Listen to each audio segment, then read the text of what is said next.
நீதி கதைகள் டிவி. அது மேற்கு திசையில இருக்கிற ஒரு அழகான கிராமம். அந்த கிராமம் மலைக்கு மேல இருக்கிறதுனால குளிர்காலம் வந்துட்டா போதும் குளிர் தாங்க முடியாத அளவுக்கு தான் இருக்கும். ஆனா அந்த ஊர்ல ஒரு வித்தியாசமான கட்டுப்பாடு இருந்துச்சு. குளிர்காலம் தொடங்குனா போதும் ராத்திரி நேரத்துல எல்லாருமே உள்ள படுத்து தூங்கக்கூடாது, வெளியில தான் தூங்கணும். எல்லா வீட்டு கதவும் பூட்டி தான் இருக்கும். ஆனா மனுஷங்க எல்லாரும் வெளியில தான் இருப்பாங்க. இது அவங்க முன்னோர்கள் சொல்லி கொடுத்த கட்டுப்பாடு.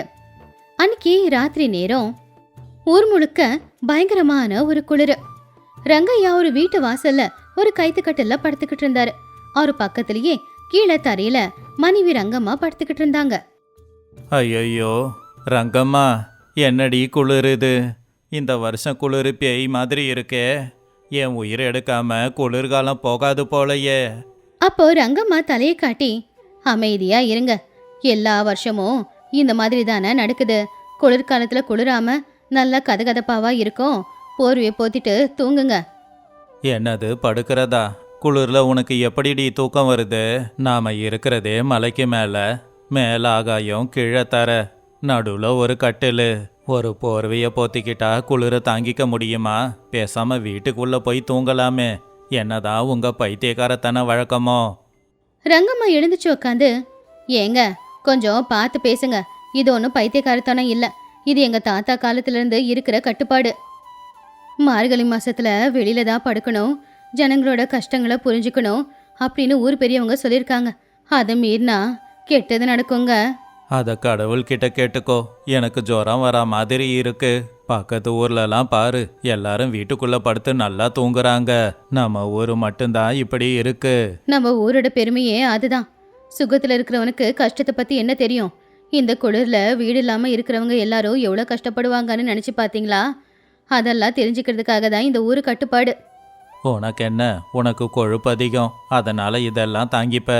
எனக்கு கொழுப்பெல்லாம் கிடையாது. நாளைக்கே பஞ்சாயத்துக்கு போய் ஊர் ஜனங்க கிட்ட இதை பத்தி பேசி ஆகணும். போங்க பேசுங்க. ஊர் தலைவர்கிட்ட முதல்ல போய் சொல்லுங்க. அத்தோட உங்களை ஊரை விட்டே விலைக்கு வச்சிடுவாரு. முந்தா நேத்து அந்த பீமையாவும் இதே மாதிரி தானே சொன்னா. அவன் கௌரவம் என்ன ஆச்சுன்னு பாத்தீங்கல்ல? கௌரவம். இந்த கௌரவத்துக்காக உயிரை தான் விடணும் போல. சரி, அந்த நெருப்பை இந்த பக்கம் கொஞ்சம் தள்ளு, குளிர் காஞ்சிக்கிறேன். ரங்கையா ரங்கம்மா 2 பேரும் பேசிக்கிட்டு இருந்ததை கேட்டு பக்கத்திலேயே படுத்துக்கிட்டு இருந்த வீரையா கௌரி 2 பேருமே எழுந்திருச்சாங்க. என்ன ரங்கையா அண்ணன், தூக்கம் வரலையா? எனக்கும் தான். இந்த காத்து வீசுறதுல குளிர் ரொம்ப அதிகமா இருக்கு. தூக்கமே வரமாட்டேங்குது. பாத்தியாட வீரையா, என் கஷ்டம் உனக்காவது புரியுதே. இந்த பொம்பளைங்களுக்கு தான் புரியல. நமக்கு எதுக்குடா இந்த வழக்கமெல்லாம்? இந்த கதை உங்களுக்கு தெரியாதானே? ஒரு காலத்துல நம்ம ஊர்ல வறட்சி வந்துச்சாமா. அப்ப எல்லாரும் வீடு வாசல விட்டுட்டு காட்டுல தான் போய் சில நாட்கள் தங்கியிருந்தாங்களாமா. அந்த கஷ்டத்தை மறக்க கூடாதுன்னு தான், கஷ்டம் ஞாபகத்துல இருக்கணும்னு வருஷத்துக்கு 3 மாசம் இப்படி படுக்க சொல்றாங்க. இதுல என்னென்ன தப்பு இருக்கு? ஓஹோ, ஏமா கௌரி, நீயும் என் பொண்டாட்டி பக்கம்தானா? கதையெல்லாம் நல்லா தான் இருக்கு, ஆனா கடைபிடிக்க முடியலையே. உண்மைதான், ஆனா இப்படி பண்றதுலயும் ஒரு நல்லது இருக்கு. திருடனுங்க வரமாட்டானுங்க. நாம எல்லாரும் ஒன்னா இருப்போம். திருடன் வந்தா மாட்டிப்பாங்கிற பயத்திலேயே வரமாட்டான் இல்லையா? அப்படி சொல்லு. முந்தா நேத்து காட்டுக்குள்ள இருந்து புலி நம்ம ஊர் எல்லைக்கு வந்திருக்கு. இங்க இத்தனை தீப்பந்த எரியறத பார்த்து அது பயந்து காட்டுக்கே திரும்ப போயிடுச்சு. இல்லனா நம்ம ஆடு மாடு எதையாவது தூக்கிட்டு தான் போயிருக்கோம். சரி, ஏதோ ஒன்று சொல்லிக்கிட்டு இருக்கீங்க. ஆனா என் கவலையெல்லாம் என்னன்னா, நாளைக்கு ஊர்ல இருந்து என் மச்சான் வரான், சோமையா. அவன் ஜமீன்தார் மாதிரி வாழ்ந்தவன். அவன் இந்த ஊருக்கு வந்து வெளியில குளிர்ல தூங்குவானான்னு தெரியல. ஓ சோமுவா? பாவம், அந்த பையன் பட்டணத்துல படிச்ச பையன். அவனால குளிர் தாங்கிக்க முடியுமா? நம்ம ஊர் கட்டுப்பாட்டுல பணக்காரங்க ஏழைங்கன்னு வித்தியாசம் இல்லை. பேசாம அவருக்கு ஒரு பெரிய போர்வையா ஏற்பாடு பண்ணு. அவன் ரொம்ப கோவக்காரன். என்னையா உன் ஊர் இப்படி இருக்குன்னு மூஞ்ச பார்த்து நேரா திட்டிட்டு போயிடுவான். அடுத்த நாள் காலையில நேரம் சோமு பட்டணத்துல இருந்து ஊர்ல வந்து இறங்குனான். பேண்ட் சட்டை எல்லாத்தையும் போட்டுக்கிட்டு கையில ஒரு பையையும் பிடிச்சுக்கிட்டு பந்தாவா அவங்க அக்கா மாமா வீட்டுக்கு நடந்து போனான். அப்போ சோமு அவங்கள பார்த்து, மாமா நல்லா இருக்கீங்களா? அக்கா எப்படிக்கா இருக்க? ரொம்ப தூரத்துல இருந்து வந்ததால உடம்பெல்லாம் வலிக்குது. அக்கா கொஞ்சம் சுடு தண்ணி காய்ச்சி கொடு, குளிச்சுட்டு போய் படுத்துக்கிறேன். நாங்க நல்லா இருக்கோம் மச்சான், தண்ணி வச்சு கொடுப்பா. ஆனா என்ன மாமா? தம்பி, உன்கிட்ட ஒரு விஷயம் சொல்லணும்டா. இந்த ஊர்ல ஒரு கட்டுப்பாடு இருக்கு.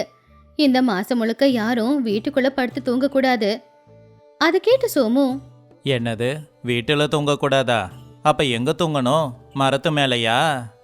இல்ல மச்சான், வாசல்ல கட்டில போட்டு தான் தூங்கணும். இதோ இந்த போர்வைய போத்திக்கிட்டு. சோமு சிரிக்கிறத நிப்பாட்டிட்டு ரொம்ப சீரியஸா, விளையாடாதீங்க மாமா, நான் பட்டணத்துல போய் படிச்சுட்டு வந்திருக்கேன். குளிருது. இந்த குளிர்ல வெளியில தூங்குறது பைத்தியக்காரத்தனமா இல்ல? தப்புப்பா. அது ஊரோட கட்டுப்பாடு. யாரா இருந்தாலும் அதை கடைப்பிடிச்சுதான் ஆகணும். இல்ல ஊர் பெரிய மனுஷங்க கோச்சுப்பாங்க. உங்க ஊருக்காரங்க என்ன சொன்னா எனக்கு என்ன? எனக்கும் உங்க ஊருக்கும் என்ன சம்பந்தம்? நான் உங்க ஊருக்கு வந்திருக்கேன், அவ்வளவுதான். எனக்கு எதை பத்தியும் கவலை இல்லை. நான் உள்ளதான் படுத்து தூங்குவேன். மச்சான், சொன்னா கேளு. எல்லாரும் வெளியில இருக்காங்க. நீ தனியா உள்ள இருந்தா நல்லா இருக்காது. ஐயோ மாமா, விளையாடாதீங்க.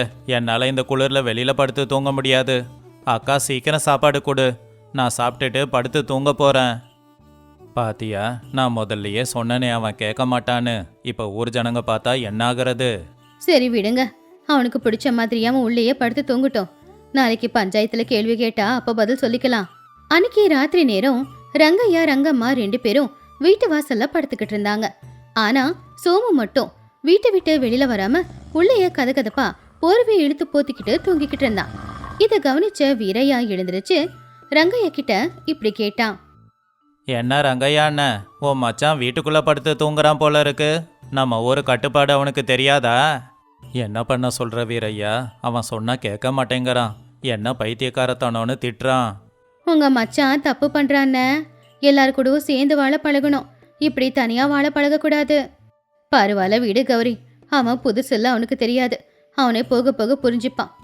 ராத்திரி நடுராத்திரி ஆச்சு. குளிர் அதிகமாயிக்கிட்டே இருந்துச்சு.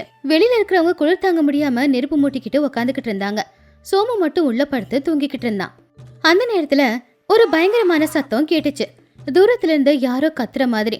அதை கேட்டு எல்லாருமே யாருக்கோ என்னவோ ஆச்சு அப்படின்னு பதட்டமாயிட்டாங்க. என்ன சத்தம் அது? ஊர் எல்லையில இருந்து வருது போல. ஆமா ஆமா, எல்லாரும் வாங்க, என்னன்னு போய் பார்க்கலாம். வெளியில படுத்துக்கிட்டு இருந்த ஆம்பளைங்க எல்லாருமே தீப்பந்தத்தை பிடிச்சுக்கிட்டு யாருக்கு என்னாச்சுன்னு பாக்குறதுக்காக ஊர் எல்லையை நோக்கி போய்கிட்டு இருந்தாங்க. பொம்பளைங்க பின்னாடியே போனாங்க. ஆனா சோமு மட்டும் நல்லா படுத்து தூங்கிக்கிட்டு தான் இருந்தான். ஊரோட எல்லையில இருக்கிற பழைய கிணறு கிட்ட ஒரு வயசானவர் விழுந்து கிடந்தாரு. பாவம், அவரால எழுந்திருக்க கூட முடியாம தவிச்சாரு. ரங்கையா உடனே அவர் பக்கத்துல வந்து, ஐயோ பெரியவரே, யார் நீங்க? என்னாச்சு? ஏன்பா, நான் பக்கத்தூர்ல இருந்து வரேன்ப்பா. மயக்கம் போட்டு இங்க விழுந்துட்டேன். காலை அசைக்க முடியல, குளிர் தாங்க முடியல. உதவி செய்யுங்கப்பா. உடனே இவரை தூக்குங்கடா. இந்த குளிர்ல அப்படியே விட்டா உயிர் போயிடும். எல்லாரும் சேர்ந்து அந்த பெரியவரை ஊருக்குள்ள தூக்கிக்கிட்டு போனாங்க. அவரை ஊருக்கு நடுவுல இருக்கிற திண்ணையில உட்கார வச்சு அடிபட்டு இருக்கிற காலுக்கு கட்டு போட்டு நெருப்புக்கு பக்கத்துல உட்கார வச்சாங்க. தாத்தா, இப்ப எப்படி இருக்கு? அந்த தாத்தாவுக்கு குளிர் கொஞ்சம் குறைஞ்சுது. நீங்க ரொம்ப நல்லவங்கப்பா. நான் கத்தன உடனே ஓடி வந்து காப்பாத்திட்டீங்க. இதுவே எங்க ஊரா இருந்திருந்தா எல்லாரும் கதவை சாத்திட்டு தூங்கி இருப்பாங்க. நான் கத்தன சத்தம் யாரு காதுலயும் விழுந்திருக்காது. நல்ல வேளை என் உயிரை காப்பாத்தினீங்க. பாத்தீங்களா, நாம வெளியில படுத்திருந்ததுனாலதான் இவரு கத்துன சத்தம் நமக்கு கேட்டுச்சு. வீட்டுக்குள்ள படுத்திருந்தா அந்த சத்தம் கேட்டிருக்குமா? இவரோட உயிரை நாம காப்பாத்திருக்க முடியுமா? உண்மைதான் ரங்கம்மா. இத்தனை நாளா இந்த கட்டுப்பாடை திட்டி இருக்கேன். பெரியவங்க சொல்றதுல அர்த்தம் இருக்கு. இன்னைக்கு ஒரு உயிரை காப்பாத்தி இருக்கோம். இந்த சத்தம் எல்லாம் கேட்டு தூங்கிக்கிட்டு இருந்த சோமு உடனே எழுந்திருச்சான். அவன் வெளியில வந்து பார்த்தான். அங்க அந்த வயசானவர் இருந்தாரு. என்ன மாமா, என்ன இது இந்த நேரத்துல? தூங்க விட மாட்டீங்களா? இன்னுமா நீ நிம்மதியா தூங்கல? உள்ள கதகதப்பா தானே இருந்துச்சு. இங்க என்ன நடந்தது தெரியுமா? சோமு அந்த வயசானவரையும் அவர் காலில் கட்டியிருக்கிற கட்டையும் பார்த்தான். என்ன ஆச்சு? இவர் யாரு? இவர் பக்கத்து ஊருக்காரரு. வழுக்கி கீழே விழுந்துட்டாரு. அந்த சத்தம் கேட்டு நாங்க ஓடி போனோம். நீ உள்ள கதவை சாத்தி தானே படுத்திருந்த. உனக்கு சத்தம் கேட்டுச்சா?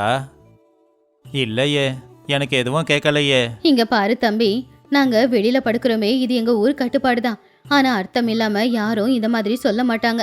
நாங்க வெளியில படுத்திருந்ததுனாலதான் இதோ இந்த ஐயா ஊர் எல்லையில விழுந்து கத்துன சத்தம் கூட எங்களுக்கு கேட்டு இவங்க உயிரை நாங்க காப்பாத்தினோம். அந்த சத்தம் உனக்கு கேட்டிருக்காதுல்ல? தம்பி, உன்கிட்ட பெரிய வீடு இருக்கலாம், ஆனா இவங்க கிட்ட பெரிய மனசு இருக்கு. இந்த குளிர தாங்குற சக்தியை கடவுள் இவங்களுக்கு கொடுத்துருக்காரு. இங்க பாரு மச்சான், நீ பட்டணத்துல இருக்க, அங்க பக்கத்து வீட்டுல என்ன நடக்குதுன்னு கூட உனக்கு தெரியாது. ஆனா இது கிராமம், ஒருத்தருக்கு ஒருத்தர் துணையா இருப்போம். இந்த குளிர்காலம் எங்களை இன்னும் நெருக்கமாக்குது. நீ தனியா வேணும்னா இரு, ஆனா எங்களை கிண்டல் பண்ணாத. என்னை மன்னிச்சிடுங்க மாமா, மன்னிச்சிடுக்கா. நான் சந்தோஷமா இருக்கிறத பத்தி யோசிச்சேன், ஆனா உங்க கட்டுப்பாடை கிண்டல் பண்ணிட்டேன். நீங்க வெளியில குளிர்ல இருந்தாலும் எல்லாரும் ஒண்ணு மண்ணுமா இருக்கீங்க, ஆனா உள்ள நான் கதகதப்பா இருந்தாலும் தனியா தான் இருந்திருக்கேன். பரவாயில்லடா, இப்பவாவது உனக்கு தெரிஞ்சதில்ல, போய் படுத்து தூங்கு. நீ உள்ளேயே படு, உனக்கு தான் பழக்கம் இல்லையே. வேணாக்கா, நான் உள்ள படுக்கல. இன்னைக்கு ராத்திரி உங்க எல்லார் கூட சேர்ந்து நான் வெளியிலவே படுத்துக்கிறேன். குளிர்ல படுக்கிறது எவ்வளோ கஷ்டம்னு நானும் தெரிஞ்சுக்கணும்ல. அதே மாதிரி எல்லார் கூடவும் சேர்ந்து இருக்கிறது தானே சந்தோஷம். ஆஹா, அப்படியா மச்சான்? ஆனா உன் உடம்பு இந்த குளிரை தாங்குமா? மனசளவுல உறுதியா இருந்தா எல்லாத்தையும் தாங்கிக்கலாம். அந்த வயசானவரே நல்லா தான் இருக்காரு. என்ன இந்த குளிர் என்ன பண்ண போகுது? ஒரு போர்வையை மட்டும் கொடுங்க. ரங்கையா சிரிச்சுக்கிட்டே ஒரு போர்வையை கொண்டு வந்து சோமு கிட்ட கொடுத்தாரு. சோமு சரின்னு அந்த போர்வையை போத்திக்கிட்டு ரங்கையா பக்கத்திலேயே படுத்து தூங்குனான். முதல்ல அவனால குளிர் தாங்க முடியல. ஆனா எல்லாரும் கதை கதையா பேசிக்கிட்டு இருக்கிறத கேட்டுக்கிட்டு அந்த குளிர்காயில நெருப்போட கதகதப்பால நல்லா படுத்து தூங்கிட்டான். காலையில விடிஞ்சது. சோமு எழுந்திருச்சு பார்க்கும்போது அப்பவே ஊரு பரபரப்பா தான் இருந்துச்சு. எல்லாரும் உட்காந்து சந்தோஷமா பேசிக்கிட்டு இருந்தாங்க. ராத்திரி குளிர பத்தி பேசிக்கிட்டு எல்லாரும் சிரிச்சுக்கிட்டு இருந்தாங்க. ரங்கம்மா காஃபி கொண்டு வந்து கொடுத்து, தம்பி தூங்குனியா இல்ல ஜலதோஷம் பிடிச்சிருக்கா? அப்போ சோமு சிரிச்சுக்கிட்டே, நல்லா தூங்கினக்கா. முதல்ல தூக்கம் வரல, ஆனா அதுக்கப்புறம் எப்படி தூங்கினேனே தெரியல. அப்படியே அந்த நட்சத்திரங்களை பார்த்துக்கிட்டே தூங்கிட்டேன். பட்டணத்துல இப்படியெல்லாம் தூங்க முடியாது. பாத்தியா மச்சான், அதுதான் எங்க ஊரு மந்திரம். ஆமா மாமா, இந்த ஊருக்கு வர நான் கொஞ்சம் தயங்கினேன், ஆனா இப்ப ரொம்ப சந்தோஷமா இருக்கேன். இந்த கட்டுப்பாடு, இந்த வழக்கம், இதெல்லாம் இப்படியே இருக்கட்டும். அப்படின்னா ஏன்பா சோமு, இன்னைக்கு ராத்திரியும் எங்க ஊர்ல தான் இருக்க போறியா? ஆமா வீரையா அண்ணன், இந்த ஒரு மாசம் முழுக்க வெளியில உங்க கூட தான் தூக்கமே. அப்படி பட்டணத்திலிருந்து வந்திருந்த சோமுவும் கூட அந்த ஊரோட கட்டுப்பாட அவனும் மதிக்க ஆரம்பிச்சான். இந்த கதையில இருக்கிற நீதி என்னன்னா, அந்த காலத்து கட்டுப்பாடு, சம்பிரதாயம், ஆச்சாரம் அப்படின்னு சொல்றத நாம எல்லாருமே கிண்டல் பண்ணிக்கிட்டு இருக்கோம். ஆனா பெரியவங்க சொல்றதுல நிச்சயமா ஒரு உள்ளார்த்தம், நல்ல அர்த்தம் இருக்கு அப்படிங்கறத நாம எல்லாரும் புரிஞ்சுக்கணும். அது சீத்தம்மா பாட்டியோட வீடு. ஆத்தங்கரையோரமா இருந்துச்சு. ஆத்துல தண்ணி நிறைஞ்சு போயிருந்துச்சு. வீட்டை சுத்தி ஒரே கொடி கொடியா இருந்துச்சு. அதுல சொரக்காய், புடலங்காய், பீர்க்கங்காய் எல்லாமே தொங்கிக்கிட்டு இருந்துச்சு. ஆனா அதை வாங்குறதுக்கு அங்க யாருமே இல்ல. சீத்தம்மா பாட்டி ஒரு பழைய போர்வையை போத்திக்கிட்டு வீட்டு திண்ணையில உக்காந்துக்கிட்டு வேடிக்கை பார்த்துக்கிட்டு இருந்தாங்க. பாட்டி அந்த குளிர பார்த்து, அப்பப்பா கோழி கூவிடுச்சு, காலையில குளிர் வேற அதிகமா இருக்கு, யாராவது ஒருத்தங்க காய்கறி வாங்க வருவாங்களான்னு பார்த்தா வரமாட்டேங்கிறாங்களே. பாட்டி கொடியில தொங்குற சொரக்காய்களை பார்த்து, என்னம்மா பண்ண சொல்றீங்க? நீங்க பார்க்க தங்கம் மாதிரி ஜொலிச்சுக்கிட்டு இருக்கீங்க, ஆனா இந்த குளிர்ல ஆத்து நிறைய தண்ணி இருக்கும்போது அதுல குதிச்சு நீந்திக்கிட்டே உடம்பெல்லாம் நடிச்சுக்கிட்டு யாரு வர போறாங்க உங்களை வாங்குறதுக்கு? எல்லாம் என்னோட நேரம். அப்பதான் ஆத்தங்கரையோரமா அந்த பக்கமா யாரும் நடந்து போறவங்கள பார்த்து கூப்பிட்டாங்க. யாருடா அது? சுப்பையாவா? சுப்பையா, அவரைக்காய் எலசா காய்ச்சிருக்கு, வாங்கிட்டு போடா, குழம்பு வச்சா நல்லா இருக்கும் அப்படின்னு பாட்டி கத்துனாலும் அந்த சத்தம் அந்த ஆளுக்கு கேட்காம போயிட்டாரு. பாவம் பாட்டி கஷ்டமா, கேட்காது, நான் என் குரலை எனக்கே கேட்கல, அவனுக்கு எங்கிருந்து கேட்க போகுது? பாவம், யாரை என்ன சொல்லி என்ன இருக்கு? அவங்க இந்த கேள்விக்காக இந்த தண்ணியில இறங்கி இந்த குளிர்ல இந்த பக்கம் வருவாங்களா? நான் எல்லா காய்கறியும் கூடையில போட்டுக்கிட்டு விற்க போலானாலும் என்னால முடியல. காய்கறி எல்லாமே இனி அழுகிதான் போகும் போல. இந்த காய்கறி மாதிரியே என் வாழ்க்கையும் இப்படியே அழிஞ்சிரும் போல அப்படின்னு நினைச்சு பாட்டி வருத்தத்தோட சரி வீட்டுக்குள்ள போகலான்னு எழுந்திருச்சாங்க. 2 அடிதான் எடுத்து வச்சாங்க. அப்ப திடீர்னு பாட்டி மயக்கம் போட்டு விழுந்துட்டாங்க. அப்பதான் அந்த பக்கமா கோட்டையாவும் அவனுடைய மனைவியான லக்ஷ்மியும் தலையில 2 துணி மூட்டையை வச்சுக்கிட்டு ரொம்பவும் சோர்வா நடந்து வந்துகிட்டு இருந்தாங்க. ஏயா, இன்னும் எவ்வளவு தூரம்? காலையில இருந்து ஒரு பொடி சாப்பாடு கூட சாப்பிடவே இல்லை, என்னால நடக்கவும் முடியல. பொறுமையாரு லக்ஷ்மி, பொறுமையாரு. வந்துக்கிட்டு தானே இருக்கோம். அங்கே பாரு, ஒரு சின்ன ஆறு இருக்கு. தங்கி இருக்கிற மனுஷங்க இருப்பாங்கல்ல. மனுஷங்க இருந்தா நமக்கு வேலை கிடைச்சிருமா? 3 ஊர்ல இருந்து துரத்தி அனுப்பிட்டாங்க. எங்களுக்கே வேலை இல்லை, உங்களுக்கு எங்க வேலை போட்டு கொடுக்கறதுன்னு. இன்னைக்கு ராத்திரி நாம எங்க தான் தங்க போறோமோ? ஏதாவது மரத்துக்கு கீழே படுத்துக்கலாம். நம்மள படைச்ச கடவுள் வாழ வழி காட்ட மாட்டானா என்ன? அப்பதான் கோட்டையாவுக்கு தூரத்துல பாட்டியோட வீடும் அதுக்கு முன்னாடி மயக்கம் போட்டு விழுந்திருந்த பாட்டியும் பார்த்தாங்க. லக்ஷ்மி, அங்கே பாரு, அங்கே ஒரு குடிசை இருக்கு. பாட்டி வேற மயக்கம் போட்டு விழுந்திருக்காங்க. வா வா. அப்படின்னு 2 பேரும் குடிசைக்கிட்ட வந்து பாட்டிய திண்ணையில உட்கார வச்சுட்டாங்க. பாட்டி, பாட்டி, என்னாச்சு? கண்ணை திறந்து பாருங்க. லக்ஷ்மி, அங்கே பாரு, தண்ணி இருக்கு, கொண்டு வந்து கூட. லக்ஷ்மி சரின்னு கொஞ்சம் தண்ணிய கொண்டு வந்து பாட்டியோட முகத்துல தெளிச்சு கொஞ்சம் தண்ணிய குடிக்கவும் கொடுத்தா. அப்ப பாட்டி கண்ணை திறந்து பார்த்து, யாருப்பா நீங்க, எங்க இருந்து வரீங்க? நாங்கள் வேற ஊருக்காரங்க பாட்டி. வேலை தேடி போய்கிட்டு இருக்கோம். பார்த்தா நீ மயக்கம் போட்டு விழுந்திருந்த. ஓஹோ, என் உயிர் போச்சுன்னு நினைச்சேன். இன்னும் உயிர் உடம்புல தான் தங்கியிருக்கா? வந்து உக்காருங்க. ரொம்ப சோர்வடைஞ்சு போயிருக்கீங்க போல. உங்களுக்கு ஒன்றும் ஆகலையே பாட்டி? உடம்பெல்லாம் நல்லா தான் இருக்கா? உடம்புக்கு நல்லாதாம்மா இருக்கு. ஆனால் சாப்பிடாததுனால மயக்கம் போட்டுட்டேன். 2 நாளா பட்னி தான். அப்போ கோட்டையா சுற்றி இருக்கிற இடத்தையெல்லாம் பார்த்து, பட்னியா? என்ன பாட்டி, வீட்டை சுற்றி இவ்வளோ காய்கறி காய்ச்சி தொங்கிக்கிட்டு இருக்கு. கை கட்டுற தூரத்தில் சாப்பாட்டை வச்சுக்கிட்டு பட்னியா இருக்கேன்னு சொல்கிறீங்களே. அட நீ வேறப்பா, என்கிட்ட காய்கறி இருந்தா போதுமா? அதை வேக வைக்க விறகு இருக்கா? இல்லை எண்ணெய் தான் இருக்கா? இல்லை உப்பு தான் இருக்கா? பல்லும் போச்சு, அப்படியே கடிச்சு தின்ற முடியுமா? அரிசியோ இல்லை. ஏதோ இதெல்லாம் வித்தா அதில் மளிகை சாமான் வாங்கி சமைச்சிக்கலான்னு இருந்தேன். ஆனால் யாரும் காய்கறி வாங்க வரவே மாட்டேங்கிறாங்களே. கோட்டைய லக்ஷ்மி ஒருத்தங்க முகத்தை இன்னொருத்தங்க பார்த்துக்கிட்டாங்க. ஐயோ பாட்டி, சரி கவலைப்படாத, என்கிட்ட கொஞ்சம் சோள மாவு இருக்கு. நான் ரொட்டி செஞ்சு கொடுக்குறேன். அப்படியே இந்த பூசணிக்காயை வேக வச்சு கொண்டு வரேன். 2 சேர்த்து சாப்பிட்டா நல்லா இருக்கும்.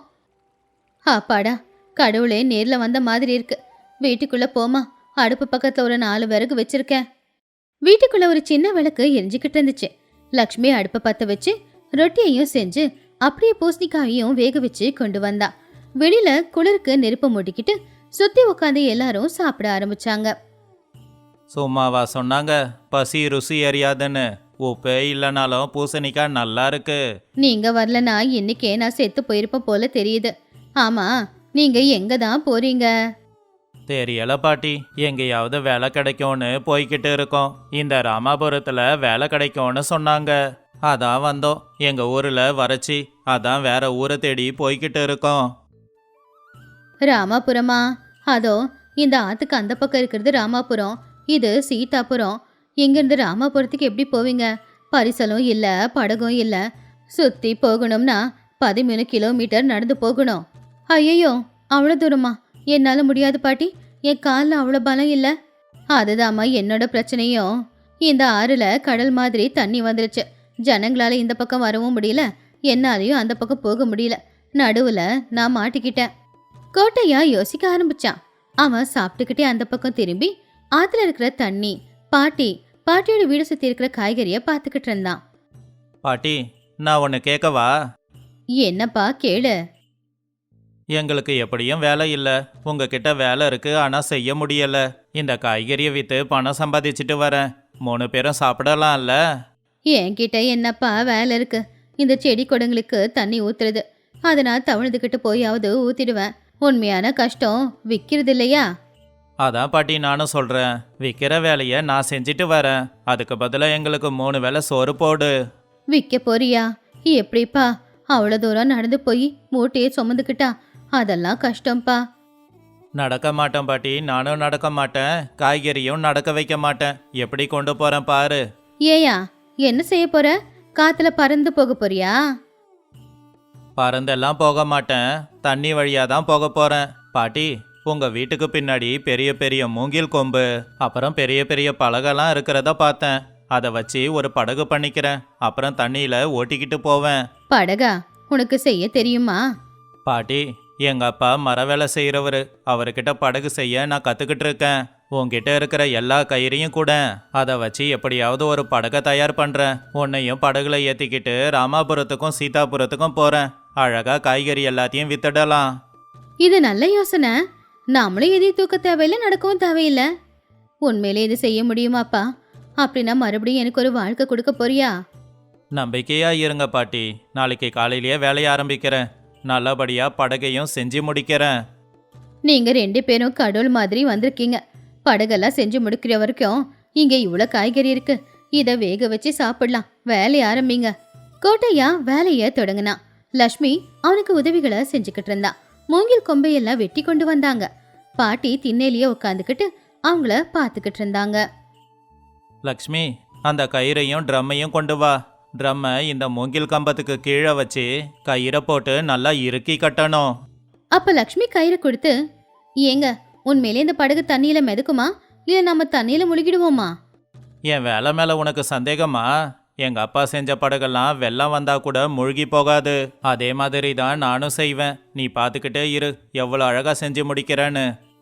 ஏப்பா, அந்த மூங்கில் கொம்புல கொஞ்சம் பசைய ஒட்டு, இல்லைன்னா தண்ணியே இழுத்துக்கோ. வீட்டுக்குள்ள கொஞ்சம் பசை இருக்கு, இரு கொண்டு வந்து கொடுக்குறேன் அப்படின்னு சொல்லி பாட்டி போய் கொஞ்சம் பசையை கொண்டு வந்து கொடுத்தாங்க. 3 பேரும் ஒரு குடும்பமா வேலை செய்ய ஆரம்பிச்சாங்க. ஏன் பாட்டி, உனக்குன்னு துணைக்கு யாருமே இல்லையா? இருந்தாங்கப்பா, என் பிள்ளையும் மருமகளும் இருந்தாங்க. 2 பேரும் போய் சேர்ந்துட்டாங்க. அன்னையிலிருந்து இந்த வீடு தான் எனக்கு ஒரே ஒரு வழி. இப்போ நீங்க வந்திருக்கீங்க, கடவுள் மாதிரி வந்திருக்கீங்க. இனி நாங்க இருக்கோம்ல பாட்டி, நீ எதுக்கும் கஷ்டப்படாத. சாயந்தர நேரத்துக்கு ஒரு அழகான படகு தயாராச்சு. அதுக்கு பலமா இருக்கிற ஒரு துடுப்பையும் கோட்டையா தயார் பண்ணா. முடிஞ்சது, படகு தயாராயிடுச்சு. நாளைக்கு நாம இதுல பயணத்தை ஆரம்பிக்க போறோம். கோட்டையா லக்ஷ்மி 2 பேரும் விளைஞ்ச காய்கறியை கூடையில போட்டு அந்த கூடை எல்லாத்தையுமே படகுல ஏத்துனாங்க. அதுக்கப்புறம் பாட்டியையும் கையை பிடிச்சி படகுல ஏத்திட்டாங்க. பாட்டி கொஞ்சம் பயந்துக்கிட்டே ஏறி, பார்த்துப்பா படகு அசைஞ்சுக்கிட்டு இருக்கு. பயப்படாத பாட்டி, நல்லா உக்காந்துக்கோ. லக்ஷ்மி, நீ அந்த பக்கம் உட்காரு, நான் துடுப்பு போடுறேன். கோட்டையா மெதுவா துடுப்பு போட ஆரம்பிச்சான். படகு அங்கிருந்து மெதுவா அசைஞ்சுது. அதை பார்த்து பாட்டியோட முகத்துல ஒரே சந்தோஷம்தான். ஆஹா, ரொம்ப நல்லா இருக்குப்பா. நாம நடக்கவும் இல்லை, ஆனா அழகா நடந்து போற மாதிரியே இருக்கு இந்த படகு. ஆமா பாட்டி, நீ பார்க்க ராஜமாதா மாதிரி இருக்க. படகு தண்ணியில மெதுவா முன்னாடி போய்கிட்டு இருந்துச்சு. ராமபுரத்து ஜனங்க எல்லாருமே அந்த ஆத்தங்கரையோரமா உட்காந்துக்கிட்டு இருக்கும்போது படகு வரதை பார்த்து அவங்க எல்லாரும் ஆச்சரியப்பட்டாங்க. டே, அங்க பாரு, படகு வருது. அதுல நம்ம சீதாமா இருக்காங்க. அட ஆமா, சீதாமாவால எழுந்திருக்கவே முடியாதே. யாரோ படகு ஓட்டுறாங்களே. படகு ஓட்டுறது யாரு? படகு கரைக்கு வந்து சேர்ந்துச்சு. கோட்டையா படகு கரையில கட்டி போட்டான். சீத்தம்மா சத்தமா, ஏன்பா ஓ ஜனங்களா, உங்களால தண்ணிக்குள்ள வர முடியலன்னு தான் நான் காய்கறி எடுத்துக்கிட்டு உங்க பக்கத்துல வந்திருக்கேன். வாங்க வாங்க, தக்காளி, வெங்காயம், சொரக்காய், பூசணிக்காய் எல்லாம் இருக்கு. அப்பா கூட்டத்துல இருக்கிற ஒரு பொண்ணு வந்து, அட பாட்டி, இன்னுமா நீ உசுரோட இருக்க? உன்னை வந்து பார்க்கத்தான் முடியல, ஆனா நீ இருக்கியோ இல்லையோ அப்படின்னு நினைச்சு கவலைப்பட்டுக்கிட்டு இருந்தேன். எனக்கு என்னடி, நான் நல்லா தான் இருக்கேன். இதோ என் புள்ள கோட்டையா இருக்கானே, அவனால தான் நான் நல்லா இருக்கேன். யாருமா இந்த பையன்? படகு இவன் பண்ணது தானா? இவன் எனக்கு கடவுள் கொடுத்த பையன். சரி சரி, வீணா எதுக்கு பேச்சு? காய்கறி யாருக்கு வேணுமோ எல்லாரும் வாங்கிக்கோங்க. எனக்கு வீட்டில் அரிசியும் இல்லை, பருப்பு கிடையாது, சீக்கிரம். ஜனங்க எல்லாரும் எனக்கு இது வேணும், எனக்கு இது வேணும் அப்படின்னு கேட்க ஆரம்பிச்சாங்க. லக்ஷ்மி கோட்டையா அவங்களுக்கு அதை வெயிட் போட்டு கொடுத்துக்கிட்டு இருந்தாங்க. பாட்டி அவங்க கிட்ட காசு வாங்கி இடுப்புல சுருகிக்கிட்டு இருந்தாங்க. பாட்டி, கத்திரிக்காய் நல்லா இருக்கு, இந்தா பணம். ஆமா பாட்டி, மறுபடியும் நீங்க எப்போ வருவீங்க? காலையிலேயே வந்துடுவோம்மா. காலையில இந்த பக்கம், சாயந்தர நேரம் சீதாபுரத்து பக்கம். உங்களுக்கு என்ன வேணும்னு சொல்லுங்க, கொண்டு வரோம். ரொம்ப நல்லதுப்பா. இனி அவ்வளோ தூரம் வர வேண்டிய அவசியம் இல்லை. நாளைக்கு எனக்கு கீரை கொண்டு வாயேன். காய்கறி எல்லாம் வித்து தீந்துருச்சு. ஏன்பா பாத்தியா, காய்கறி எல்லாம் தீந்து போச்சு. என்கிட்ட இப்போ 100 ரூபாய் இருக்கு. பாட்டி, இன்னும் என்ன? வீட்டுக்கு தேவையான பொருளை வாங்கலாம் வா. 3 பேரும் மளிகை கடைக்கு போனாங்க. அப்ப லக்ஷ்மி, பாட்டி கொஞ்சம் உப்பு, காரம், எண்ணெய், அப்படியே அரிசி வேணும். வாங்கலாம் லக்ஷ்மி. அது மட்டும் இல்லாம உங்க 2 பேருக்கு புது துணி வாங்கணும். எனக்கு புடவை கிழிஞ்சு போயிருக்கு. 3 பேருக்கு போட்டுக்க நல்ல துணி இல்லைல்ல. பரவாயில்ல பாட்டி, சாப்பாடு முக்கியம். ஆமாண்டா, சாப்பாடு முக்கியம்தான். அதுக்குன்னு நல்ல துணி போடக்கூடாதா என்ன? ஐயா, ஒரு மூட்டை அரிசி, பருப்பு, எண்ணெய், அப்படியே எங்க 3 பேருக்கும் புது துணியும் கொடுங்க. அவங்க சந்தோஷமா தேவையான பொருள் எல்லாத்தையும் எடுத்துக்கிட்டு குடிசைக்கு போனாங்க. அன்னைக்கு குடிசையில பெரிய பண்டிகை மாதிரி தான் இருந்துச்சு. விளக்கு வெளிச்சத்துல சோறு வெந்துக்கிட்டு இருந்துச்சு. எண்ணெய் போட்டு தாளிச்ச குழம்பும் அந்த பக்கம் அடுப்புல கொதிச்சுக்கிட்டு இருந்துச்சு. 3 பேரும் புது துணியை போட்டுக்கிட்டு சந்தோஷமா சாப்பிட்டுக்கிட்டு இருந்தாங்க. அப்பாடா, இப்படி சாப்பிட்டு எவ்வளவு நாளாச்சு. சாப்பாட்டுல உப்பு போட்டு சாப்பிட்டா சுவைதான். உண்மைதான் லக்ஷ்மி. பாட்டி, நீங்க செஞ்ச எண்ணெய் கத்திரிக்காய் ரொம்ப அருமையா இருக்கு. சாப்பிடுங்கப்பா, நல்லா சாப்பிடுங்க. இத்தனை நாளா நான் அனாதைன்னு நினைச்சுக்கிட்டு இருந்தேன். ஆனா இப்ப தெரியுது, எனக்குன்னு ஒரு குடும்பம் இருக்குப்பா. ஆனா பாட்டி, எங்களுக்கு வேலை கிடைச்சிருக்கு. கூலியும் அதிகம்தான். நாங்க நாளைக்கு போகணுமா இல்ல? பாட்டி சாப்பிடுறத நிப்பாட்டிட்டு ரொம்ப பயத்தோட, போக போறீங்களா? வந்த வேலை முடிஞ்சதுன்னு கிளம்புறீங்களா? என்ன மறுபடியும் அந்த இருட்டு அறையில தனியா விட்டுட்டு போக போறீங்களா? எங்களுக்கு போகணும்னு இல்ல பாட்டி. ஆனா இது உங்க வீடு. நாங்க யாரோ. யாரு சொன்னது நீங்க யாரோன்னு? இது வரைக்கும் எனக்குன்னு யாருமே இல்ல. நீங்க இருக்கீங்கன்னு நான் சந்தோஷமா இருக்கேன். ஒரு நிமிஷம் இங்கே இருங்க அப்படின்னு சொல்லி பாட்டி எழுந்திருச்சு போய் பெட்டியில இருந்து சாவி கொத்த கொண்டு வந்து, இந்தா, இது இந்த வீட்டோட சாவி.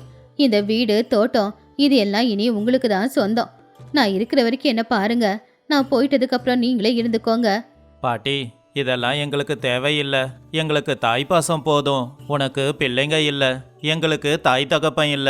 நாங்க இங்க தான் பாட்டி இருப்போம். நாங்க எங்கேயும் போல. நீ இருக்கிற வரைக்கும் எங்க கூட சந்தோஷமா இருக்கலாம். ஆமா பாட்டி, நாங்க போறோம்னு சும்மா சொன்னோம். இனி நீ வீட்ல இருந்துகிட்டு சமைச்சு போடு.